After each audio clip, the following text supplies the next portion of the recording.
Everyone, welcome back to net computer science. मैं नवीन आज आप लोग के साथ डिस्कस करूंगी हॉफमैन कोडिंग।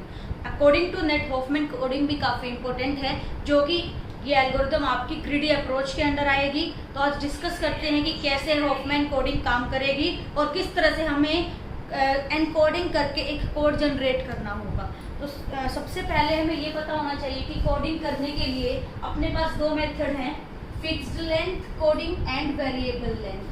अगर आपको कोई भी अल्फ़ाबेट गिवन है, हमें उसको 0101 की फॉर्म में कन्वर्ट करना है, मींस एनकोडिंग करनी है, तो हम दो तरीके से कर सकते हैं, fixed length and variable length. Suppose for an example अपने पास सिंबल हैं ABCDEF और साथ में हमें फ्रीक्वेंसीज गिवन है कि A कितनी बार आया, 10 टाइम्स आया, B 20 टाइम्स आया। इस तरीके से हर किसी की फ्रीक्वेंसी गिवन है और हमें इनके लिए कोड वर्ड जनरेट करना है। कोड वर्ड क्या होगा? आपका जो ऑलरेडी ये डेटा गिवन है, तब हम इसको एनकोड करके कन्वर्ट कर देंगे, जो हमें मिलेगा उसको बोलते हैं कोड वर्ड। तो यहाँ पे जो आपका फिक्स्ड लेंथ है, फिक्स्ड लेंथ का ये मतलब है कि ABCDEF हर किसी की अगर हमने 4 बिट लिए तो किसी को 4 बिट से ही शो करेंगे। बट यहाँ देखो अपने पास टोटल 6 एलिमेंट है, तो 6 को हम 3 बिट से भी रिप्रेजेंट कर सकते हैं। हर किसी को हम 3 बिट के थ्रू यूनिकली आइडेंटिफाई कर पाएंगे। सपोज करो मैंने A को असाइन कर दिया 000, B को मैंने 001, 0100, C के लिए 011D, E के लिए हम ले लेंगे 100 एंड F के लिए 101। तो ये हमने यूनिकली कोड असाइन कर दिए हर एक अल्फाबेट को। तो हम किसमें इसको हम एनकोड कर चुके हैं, ये हमारे पास कोड वर्ड आया। अब जो मतलब है हमें किस चीज़ से कि कितनी लेंथ ली उन्होंने। अब अगर हम हर किसी की लेंथ चेक करें, यहाँ पे हर किसी की लेंथ 3 बिट्स की लेंथ। अगर हमें टोटल पूरे इस मैसेज के लिए, पूरे इस एग्जांपल के लिए number of bits find out करना है, तो किस तरीके से करेंगे? Frequency multiply by number of bits. तो A की फ्रीक्वेंसी 10 है, 10 इंटू 3 प्लस B की फ्रीक्वेंसी 20 है और कितने बिट यूज की हमने? 3 बिट यूज की है, plus 5 into 3 30 into 3 plus 50 into 3 plus 100 into 3। हर किसी को हमने 3 से मल्टीप्लाई किया है, तो यहाँ 3 को कॉमन निकाल लेते हैं। बचेगा अपने पास 10 plus 20 plus 5 plus 30 plus 50 and plus 100। तो इसको प्लस करते हैं, अपने पास क्या आंसर आएगा? यहाँ से 5 हो जाएगा,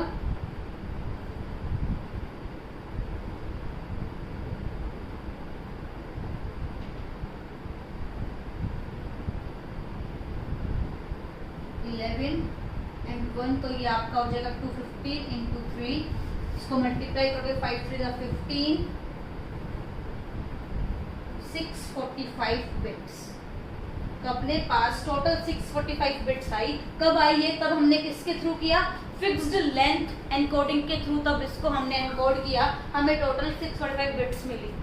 नेक्स्ट हम इसी सेम क्वेश्चन को वेरिएबल लेंथ के अकॉर्डिंग देखेंगे। तो देखो वेरिएबल लेंथ एक सिंपल सा रूल है, जो आपका अल्फाबेट या जो भी आपका ABCD में से जो सबसे ज़्यादा फ्रीक्वेंसी है जिसकी, उसको कम से कम बिट असाइन करो। सपोज यहाँ F है, F सबसे ज़्यादा यूज हो रहा है, 100 टाइम यूज हो रहा है, मैं उसको असाइन कर दूँ 1। मैं इधर यहाँ लिख रही हूँ, यहाँ हम वेरिएबल के अकॉर्डिंग कर रहे हैं, यहाँ 1 लिख।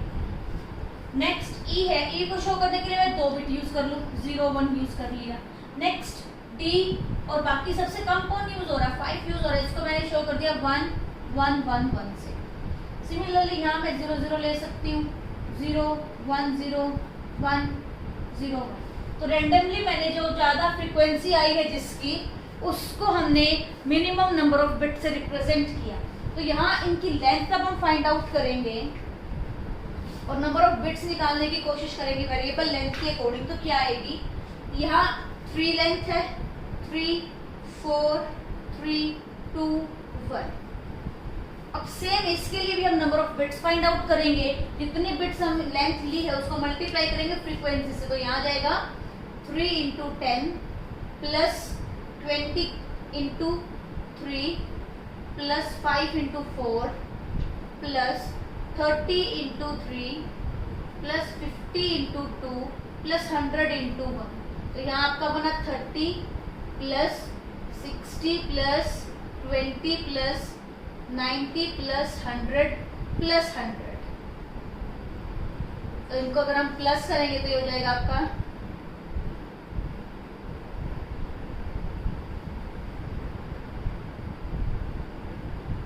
400 बिट्स। तो देखो कौन सा ज्यादा बेनिफिशियल है।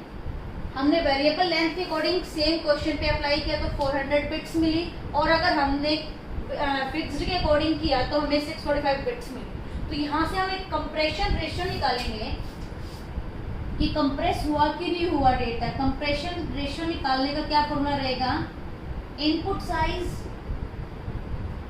Divided by output size. Input size यहाँ हम कंसीडर करेंगे जो हमने फिक्स्ड लेंथ के अकॉर्डिंग निकाला था, जो कि आपका है 645 एंड डिवाइडेड बाय ये आपका हो जाएगा 400।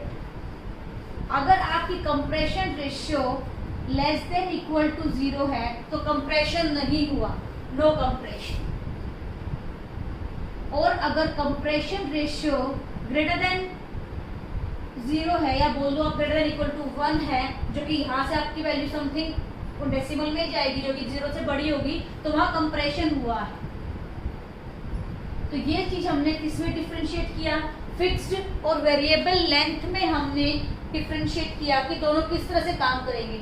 ये चीज डिस्कस करने का पर्पस क्या है मेरा, क्योंकि हॉफमैन जो कोडिंग है वो हमें रिजल्ट देगी अकॉर्डिंग टू वेरिएबल लेंथ। उसको सॉल्व करने का की प्रोसेस अलग रहेगी, वो हम डिस्कस करेंगे कैसे वो कोड जनरेट करेगी, बट जो तरीका है, जो मेथड है वो कौन सा फॉलो होगा, वेरिएबल लेंथ। मतलब हमें जितने भी ABCD को एनकोड करेंगे वो हमें सेम बिट के नहीं मिलेंगे, डिफरेंट बिट्स मिलेंगी।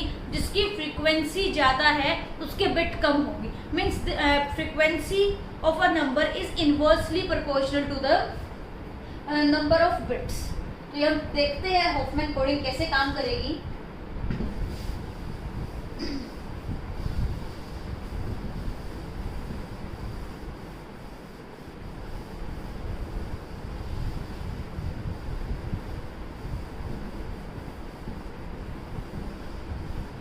सबसे मेन पॉइंट क्या है हॉफमैन कोडिंग का, ये किसके अंदर है, ग्रीडी अप्रोच के अंदर आएगी।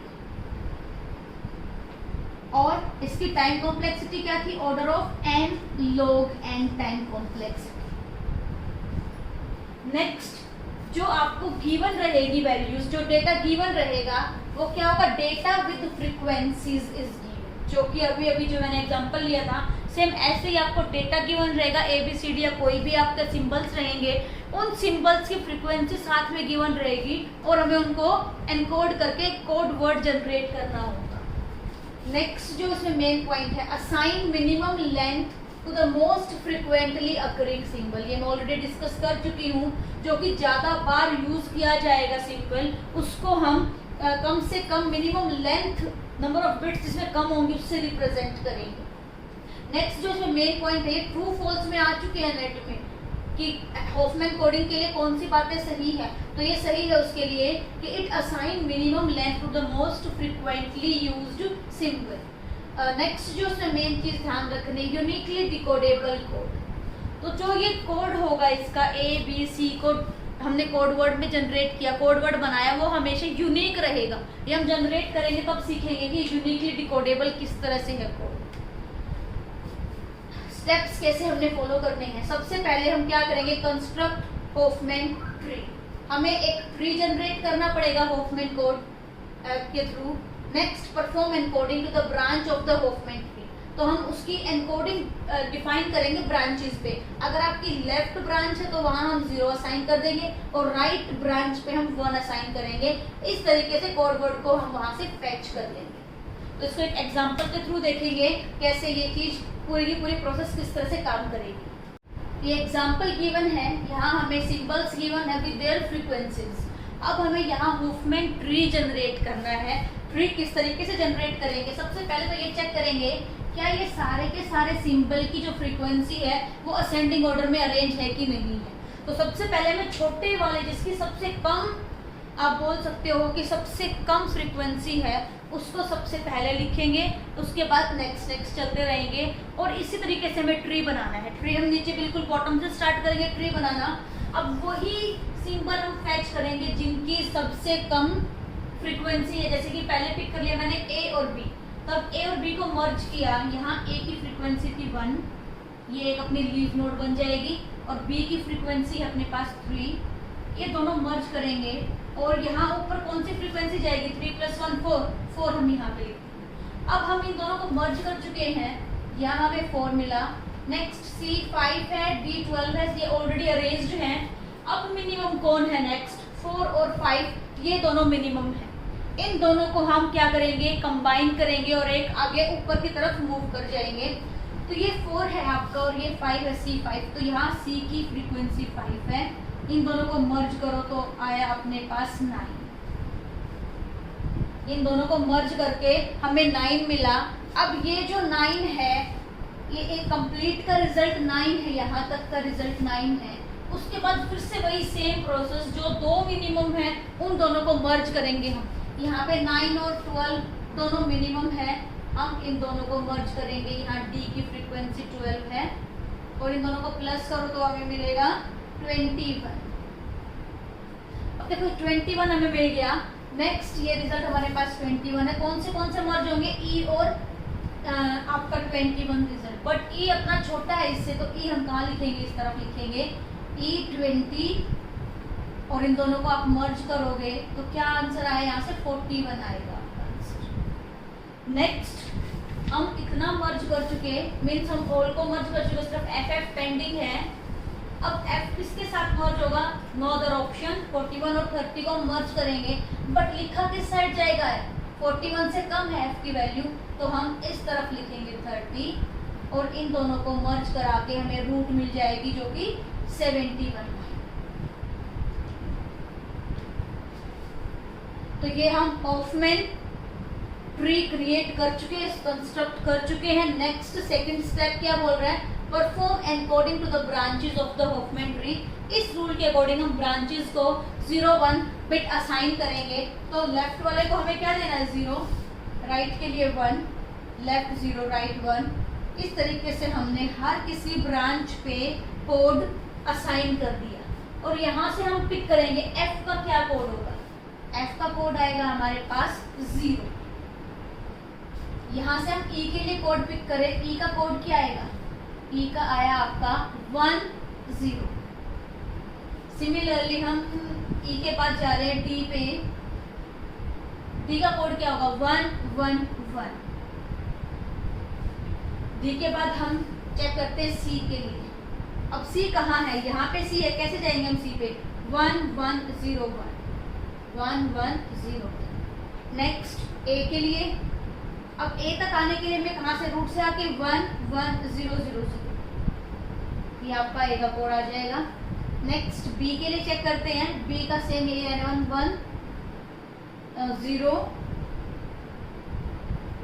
0 1, ये B का कोड आ जाएगा। तो हर किसी का यूनिक कोड हमें मिल चुका है, हर सिंबल का। अब हमें इनकी लेंथ देखनी है। देखो जो फ्रीक्वेंसी जिसकी ज्यादा थी 30, सबसे ज्यादा फ्रीक्वेंसी थी F की, उसको हमने सबसे लेंथ जो उसकी है वो सबसे मिनिमम है यहाँ पे। तो हमें ये कोड मिल चुके हैं। यहाँ से अब आप number of bits find out कर सकते हो, फॉर्मूला वही रहेगा number of bits find out करने का।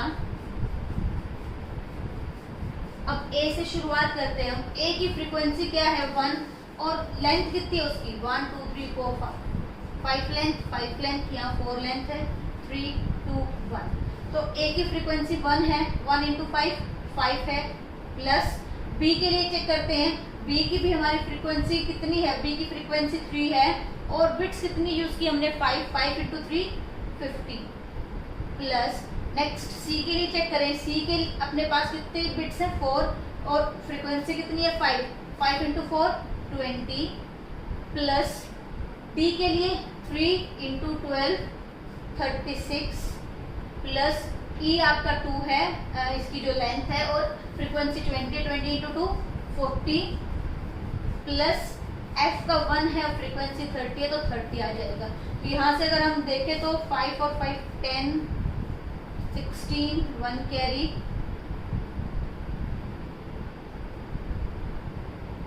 146 बिट्स हमें मिली है। तो नंबर ऑफ बिट्स हम फाइंड आउट कर चुके हैं, 146 बिट्स आई हमारी, और जो नेक्स्ट चीज हमें चेक करनी है कि टोटल सिंबल कितने बने अपने पास 71, सबको प्लस करते गए टोटल 71 सिंबल्स हैं, जिसमें F सबसे ज्यादा रिपीट हो रहा है 30 times.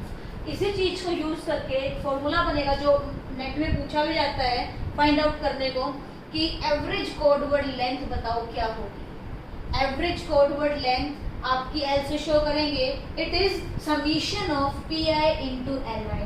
LI is length of code word of ith symbol, means हर एक सिंबल का, हर सिंबल की जो लेंथ है वही चीज लिखी जा रही है जो हम यहाँ पे मल्टीप्लाई कर रहे थे ये वाली लेंथ वो, और साथ में PI is what, probability of ith symbol. जैसे कि अगर मैं फाइंड आउट करूं कि प्रोबेबिलिटी ऑफ A क्या होगी, A की फ्रीक्वेंसी क्या है, A की फ्रीक्वेंसी 1 है, टोटल कितने सिंबल है 71। सिमिलरली प्रोबेबिलिटी ऑफ B क्या होगी, B की फ्रीक्वेंसी है 3/71 and probability of C is 5/71। Probability of D is equal to 12/71। Probability of E is 20/71 and probability of F is 30/71। हम हर एक सिंबल की प्रोबेबिलिटी फाइंड आउट कर चुके और हमें लेंथ ऑलरेडी पता है, यहाँ पे लिखी हुई है लेंथ। तो आप L की वैल्यू फाइंड आउट करोगे तो किस तरीके से फाइंड आउट करोगे, सबसे पहले probability of A 1/71 into length कितनी है इसकी, A की लेंथ है 5 plus probability of B 3/71 into यहाँ पे B के लिए भी अपने पास 5 लेंथ है plus probability of C is 5/71 into 4 plus probability of D is 12/71 into D की हमारे पास 3 थी बिट्स प्लस E के लिए प्रोबेबिलिटी है 20/71 into 2 प्लस 30/71 into 4। तब हम इसको सॉल्व करेंगे तो यहाँ देखो 1 into 5 5/71 प्लस आप क्या करो 71 को कॉमन निकालो, 1/71 को अगर हम कॉमन निकाल लें यहाँ से तो हमें यहाँ मिलेगा 5 plus 15 plus 20 plus 36 plus 40 plus 30। तो देखो जो ये मैंने सब चीजें लिखी है ये आपको मेरे ख्याल से साफ दिखाई दे रहा होगा कि नंबर ऑफ बिट से ही हम यूज करते हैं यहाँ पे, और divided by 71 is total number of symbol. तो इन जनरल हम इसका एक और फॉर्मूला बोल सकते हैं एवरेज लेंथ का, total number of bits divided by total number of symbols. तो हम इसको प्लस करेंगे, यहाँ हमें मिलेगा 146 डिवाइडेड बाय 71 हमें मिलेगा, जो कि हम यहाँ ऑलरेडी निकाल चुके थे number of bits divided by आपका टोटल नंबर ऑफ सिंबल। तो इसकी यूनिट क्या हो जाएगी, अगर हमें यूनिट पूछे तो ये यूनिट रहेगी बिट्स पर सिंबल। ये चीज ध्यान रखना, हम यूनिट से वो मिस कर देते हैं, तो इसकी यूनिट रहेगी बिट्स पर सिंबल। तो यहाँ से हॉफमैन ट्री बनाने में मिस्टेक बिल्कुल भी मत करना, यहाँ पक्का कुछ ना कुछ गड़बड़ हो जाती है। सबसे पहले हमें सबसे छोटे को पिक करना है, छोटे छोटे को मर्ज करते करते हमें रूट नोड तक जाना है। मोस्टली मिस्टेक इसी ट्री में होती है, और अगर ये गलत तो सारे के सारी कोड वर्ड गलत हो जाएंगे, क्वेश्चन आपका गलत हो जाएगा। यहाँ हॉफमैन कोडिंग से 3 या 4 क्वेश्चन नेट में अब तक पूछे गए हैं, 2018 जुलाई में भी पूछा गया था, वो क्वेश्चन डिस्कस करेंगे हम। तो होप आपको ये सारी की सारी चीज़ें क्लियर है, कैलकुलेशन क्लियर है। अब एक वर्ड यूज किया था कि यूनिकली डिकोडेबल कोड है आपका, तो ये कैसे है कि डिकोडेबल कोड है, वो चीज़ देखते हैं हम। अगर मान लो आपको 1010 में गिवन है और आपसे पूछ लिया जाए इसको डिकोड करो, अब तक हमने क्या किया, एनकोड किया है। डिकोड करना है किसी भी नंबर को, रेंडमली मैं यहाँ कुछ भी नंबर लिख रही हूँ,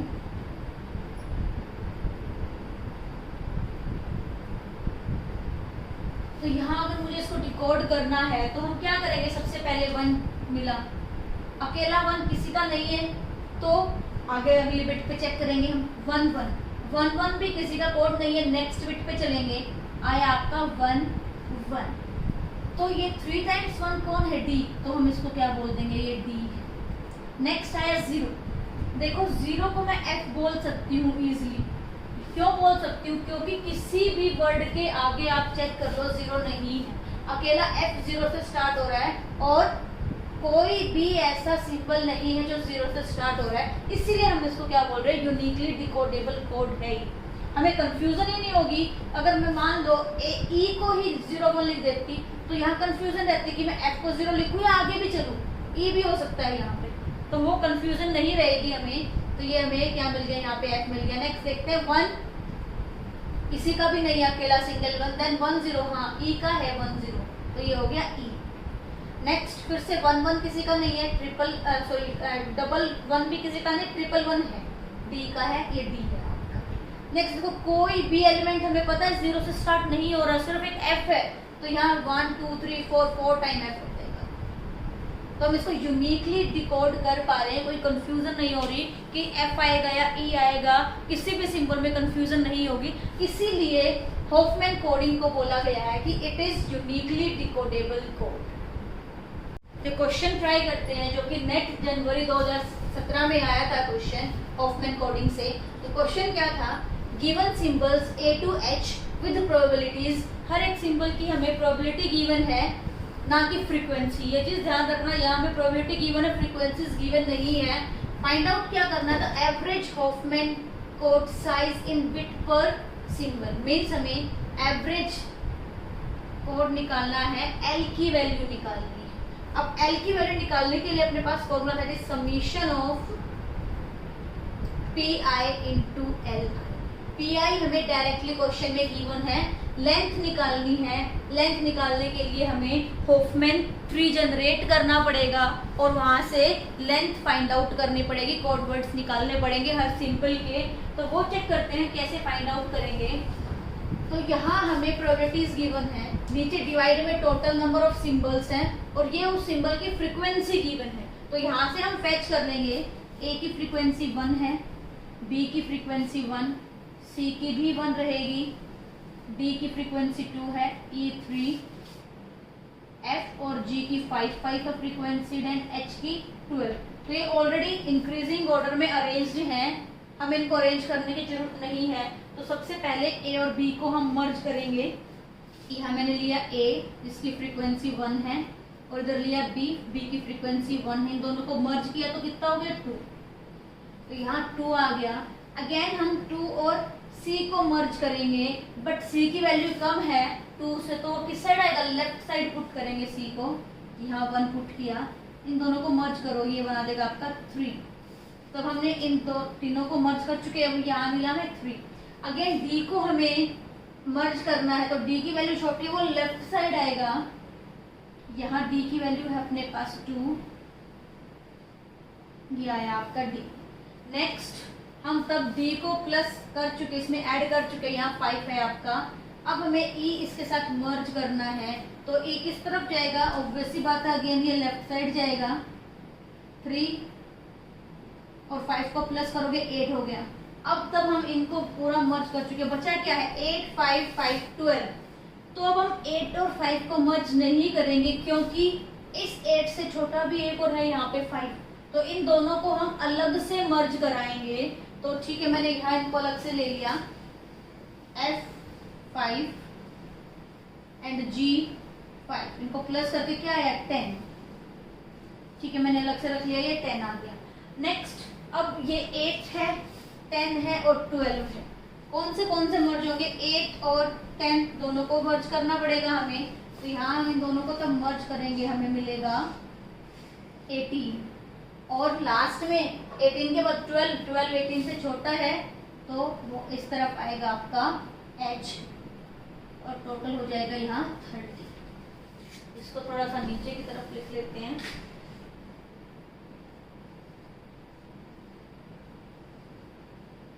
था यहाँ पे F5 और G5। तो ये हमारा हॉफमैन ट्री बन गया।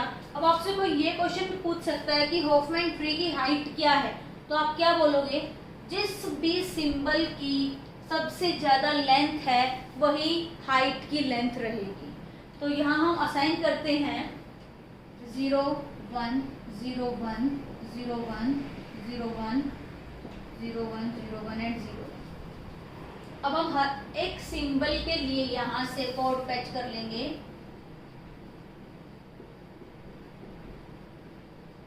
ए के लिए क्या रहेगा, अब देखो यहाँ ऊपर से चलते आ रहे हैं हम, ए के लिए बनेगा 1 0 1 1 1 0 1 0 1 1 1 0, ये बना ए के लिए। नेक्स्ट हम बी के लिए चेक करते हैं, सेम इसी रास्ते से आया था बी, 1 0 1 1 1 1। सी के लिए कोड क्या बनेगा, 1 0 1 1 0। डी के लिए बनेगा 1 0 1 0 1 0 1 0। ई के लिए 1 0 0। एफ का बनेगा 1 1 0। जी का होगा 1 1 1 और एच का कोड रहेगा 0। तो ये हमने फैच कर लिए कोड वर्ड्स। तो लेंथ कितनी है, 6 6 5 4 3 3 3 4। हर किसी की लेंथ हमने फैच कर ली। अब हमें फाइंड आउट करना है एवरेज कोड लेंथ या साइज हमें फाइंड आउट करना है। तो यहाँ फ्रीक्वेंसीज किस किस की गिवन है, 1/30 इंटू में ए की लेंथ कितनी आई 6। तो यहाँ से आप 1/30 कॉमन निकाल लो, तो यहाँ अपने पास बचेगा 6 प्लस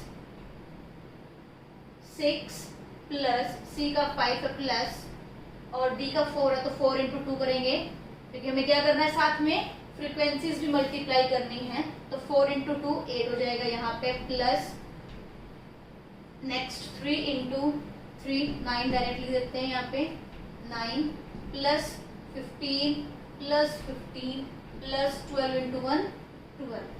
इन सबको प्लस करो, 1/30 सबको प्लस करोगे तो क्या आंसर आएगा यहाँ पे आपका, तो ये आपका बनेगा टोटल आई थिंक 76 होगा ये, और यहाँ आपका आंसर हो जाएगा 76/30। तो आपका सी सही आंसर रहेगा। तो इस तरीके से नेट में क्वेश्चन पूछे गए हैं, सेम इसी पैटर्न में पूछे जा रहे हैं क्वेश्चन। तो थोड़ा सा लेंथी तो है ये, बट 2018 के बाद से इससे कोई क्वेश्चन नहीं पूछा है। मे भी चांसेस है इससे पूछ ले। थ्योरेटिकल क्वेश्चन भी बनते हैं जो मैंने पहले डिस्कस किए थे इसकी थ्योरी, वो भी अच्छे से क्लियर कर लेना। इसकी टाइम कॉम्प्लेक्सिटी किस अप्रोच के अंडर काम कर रहा है, ग्रीडी अप्रोच के अंडर काम कर रहा है, तो कुछ बेसिक फॉर्मूलाज हैं वो सब माइंड में रखना, तो आप इजिली ये क्वेश्चन कर पाओगे, सोल्व कर पाओगे एग्जाम में। अगर मेरी ये वीडियो आपको पसंद आए तो प्लीज इसको लाइक कीजिए, शेयर कीजिए एंड सब्सक्राइब कीजिए। Thank you so much.